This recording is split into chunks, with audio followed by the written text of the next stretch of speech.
end, as the government has declared, and China has now imposed the retaliatory tariff up to 125% against all U.S. exports to China. Now, if things are not handled well, this means complete stop of China-U.S. trade, both ways. No goods exported from the United States to China, and complete stop of everything made in China to the United States. This is decoupling. If the United States wants to really welcome this, China will reciprocate, and causing the breakup of China-U.S. relations. Whether this will evolve from peace to war, well, let's all be prepared. In essence, what China now declares is that it is prepared to fight to the end.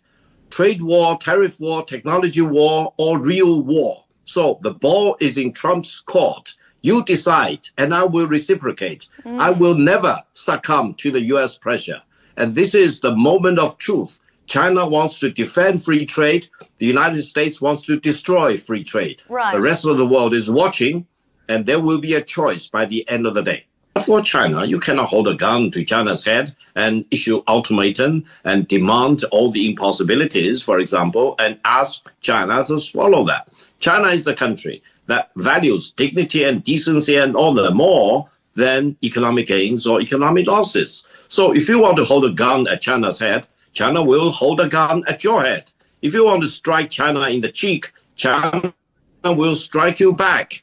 That's the decision and the determination of the Chinese nation. This is not belligerency. This is the minimum decency you need to apply to international relations. How can you demand other countries, I will slap you in the face, don't slap me back, otherwise I will punish you more. That's the law of the jungle.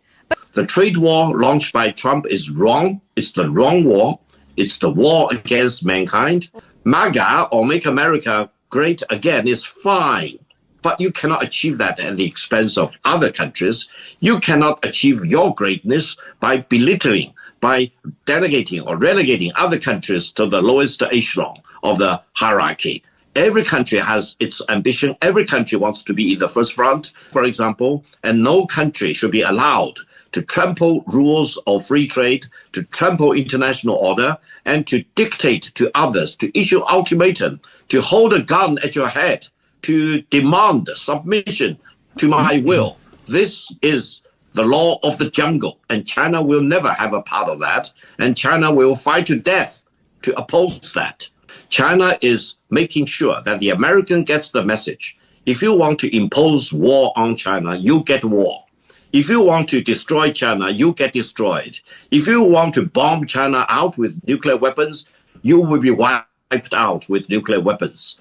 That's the mutually assured destruction theory, mad theory, that everyone in Pentagon, everyone in Washington, D.C. should fully know about. China is not going to be pushed around, and China will fight to the end, one way or another, peacefully or otherwise. So the choice is in Washington. China wants to be a partner of the United States rather than being a slave of the United States. China